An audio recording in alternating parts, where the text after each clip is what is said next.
تو پکارے گا تو احسانے حرم آئیں گے، اب ابابیلوں کے انداز میں ہم آئیں گے، لے کر ہم آئیں گے ہاتھوں میں صداقت کے علم، یہ لذبات کے تعداد میں کم آئیں گے۔ جناب صدر، جب ظلم حد سے بڑھ جائے تو قدرت حق کے سپاہیوں کو بیدار کر دیتی ہے۔ ہم ہمیشہ ہم کے خواہ رہے ہیں، مگر ہم نے بھارتی جارحیت کو نہ صرف خاموشی سے برداشت کیا بلکہ تحمل اور بہادری کے ساتھ بھرپور جواب دیا۔ آپریشن بنیاد مرسوس کے تحت ہم نے دشمن کے کئی ٹھکانوں کو نشانہ بنایا، زمین کاپی، آسمان گواہ ہوا کہ سچ ہمیشہ غالب آتا ہے۔ مگر جناب صدر، ہمارے دشمن نے ہمیشہ ہماری خاموشی کو ہماری کمزوری سمجھا۔ ہم چپ تھے کہ کہیں برباد نہ ہو جائے گلشن کا سکون، نادا یہ سمجھ بیٹھے کہ ہم نے قوت للکار نہیں ہے۔ جناب صدر، دوسرے ملک کی فضا میں جانا، وہاں جا کر ایئر ڈیفینس سسٹم سے بچنا، دشمن کی ملک کی فضائیہ سے بچنا، جسے پاک فضائیہ کہتے ہیں، جس نے صرف ایک دن میں جنوبی ایشیا میں فضائی برتری کا توازن بدل کر رکھ دیا اور یہ ثابت کیا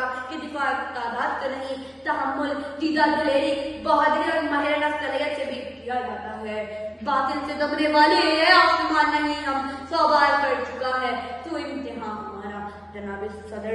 ہمارے دشمن ملک نے ہمیں مٹانے، غیر مستحکم کرنے اور تقسیم کرنے کی سازش کی ہے، اور وہ یہ سمجھتے ہیں کہ جدید جنگی سامان کے ساتھ وہ ہمیں ختم کر دیں گے، مگر ہماری فضائیہ نے ان کا یہ غرور خاک میں ملا کر ان کو ذلت میں شکست سے ہم بنا دیا۔ مگر جناب صدر، ہمارا یہ دشمن یہ غلطی ماضی میں بھی کر چکا ہے۔ جب 6 ستمبر 1965 کو رات کی تاریکی کا فائدہ اٹھا کر ہمارے دشمن نے ہم پر حملہ کیا، تب بھی ہمارے جوان انتہائی بہادری، جیدہ دلیری اور ماہرانہ صلاحیت کے ساتھ لڑے تھے۔ اس کی سب سے بڑی مثال چاونڈا کا مارکا ہے، جہاں پاک و ہند کی سب سے بڑی ٹینکوں کی لڑائی ہوئی تھی، جہاں پاک فوج کے ساتھ عوام بھی شانہ بشانہ کھڑی تھی، اور چاونڈا آج بھی ٹینکوں کا قبرستان کہلاتا ہے۔ اسی طرح مارکا دوازہ بھارت کے لیے سیاہ ترین باب ہے کہ جس دن پاک بحریوں نے صرف آدھے گھنٹے کے اندر بنا کسی نقصان کے بھارت کا ریڈار سسٹم تباہ و برباد کر دیا۔ مگر جناب صدر، ہم آج بھی ساتھ چلنے کی بات کرتے ہیں، ہم آج بھی امن کی بات کرتے ہیں، مگر اگر کوئی ہماری غیرت کو للکارے گا، ہماری برداشت کو ہماری بزدلی سمجھے گا اور ہمارے وطن کو میری نگاہ سے دیکھے گا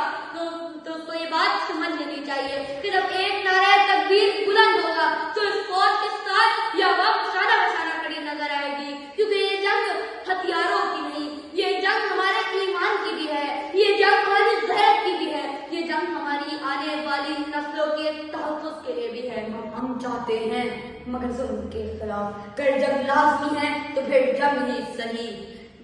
ظالم کا ساتھ دے وہ ظالم کے ساتھ ہے، قاتل کو جو نہ ٹوکے وہ قاتل کے ساتھ ہے۔ اب اٹھ کھڑے ہوئے ہیں کہ فتح یاب ہو، کہہ دو اسے جو لشکر باطل کے ساتھ ہے، اس ڈھنگ پہ ہے زور تو یہ ڈھنگ ہی صحیح، گر جنگ لازمی ہے تو پھر جنگ ہی صحیح۔ یہ زر کی جنگ ہے نہ زمینوں کی جنگ ہے، یہ جنگ ہے بقا کے اصولوں کے واسطے، جو خون ہم نے نظر کیا زمینوں کو وہ خون ہے گلاب کے پھولوں کے واسطے۔ ٹوٹے گی صبح امن، لہو